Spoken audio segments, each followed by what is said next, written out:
Hey, what's your self-talk? All right, so you see him in my backyard.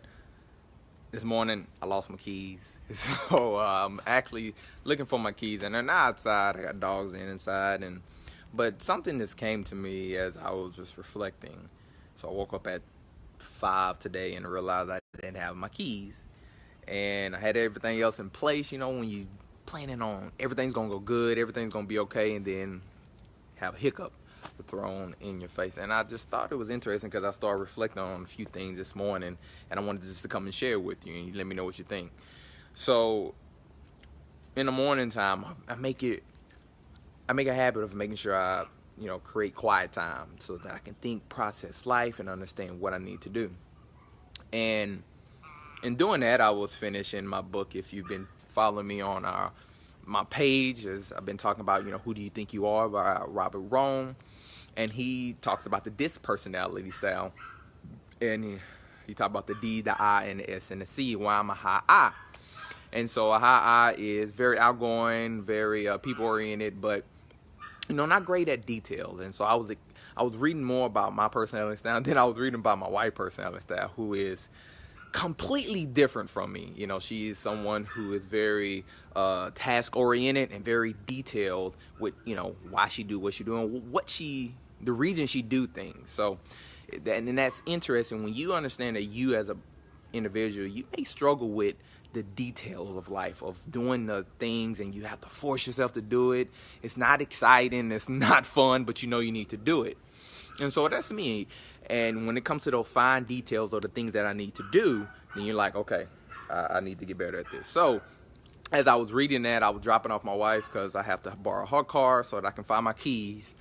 And I got to the house, and I was thinking about, okay, what is it that people usually struggle with when they're trying to find out, what they want to do in life? And it hit me is one guy that I talked to on Instagram. He's a New York Times best-selling book. Dan, I can forget his last name right now. But I was like, I'm just curious, what would be his answer to, how he was able to get to where he's at? Because we're all interested in, how people got to where they are in life, or how people get to where they are in life. So, and that's what leads us to books, self-discovery, and everything, because we want to make sure we understand who we are and what we're called to do.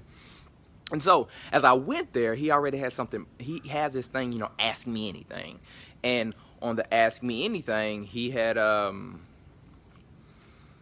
someone ask him, hey, how do you find meaning and purpose in life? And he came back and answered, it came to being self-aware and being self-discovery and just putting yourself in experiences and remembering that it's not going to always feel good, but you have to start to be more aware and discover who you are and why you do the things that you do. And I was like, okay, well, that's interesting, because that's something I've been doing, kind of just trusting the process. When you learn to trust the process, you learn to just continue to learn, to continue to grow, and just trust the things that are coming out of you. And then it made me reflect back to, well, as human beings, do we naturally want to always ask people questions on what they do and why they do what they do? And I remember talking to a youth group, and after I was talking, a kid came up to me and asked me, what is your favorite cereal? What is your favorite cereal, Jahbari? And I thought about that. I was like, okay, I think I was Frosted Cheerios, or I know growing up, and so that's why I was thinking about the kids. So I told them Frosted Cheerios, and I didn't talk anything about cereal. I told them to ask me any question that they wanted to ask me, and this kid asked me about cereal. And here's the point that I want to make. I think when we admire someone or we look up to someone, we want to connect as many dots as possible to understand, why do you do the things you do, so it can help validate or help me understand why I do the things that I do. And that's why I turned to the guy who's a New York bestseller in one of his books on Instagram, because I wanted to associate myself with someone who is great or who's in the shoes that I want to be in, or I admired them in some way, form, or fashion. Just like the kid who asked me about cereal, what type of cereal that I ate. And when you go through self-discovery and you start to understand, I want to get better at who I am and become more confident in my own skin, but you have to start digging deep and you have to do self-awareness. So I talked about on my blog yesterday. Oh, sorry, 2 days ago.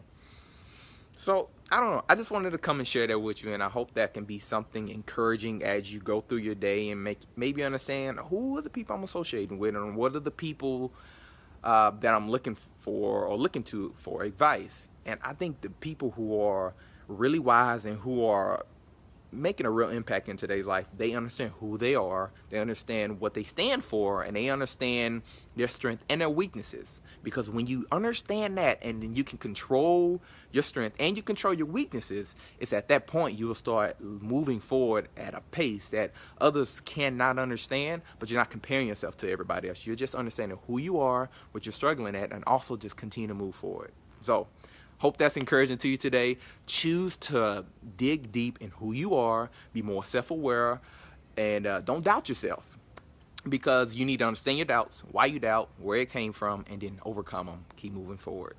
Thank you for watching. You know that question. Go throughout the day, ask that one question. What's your self?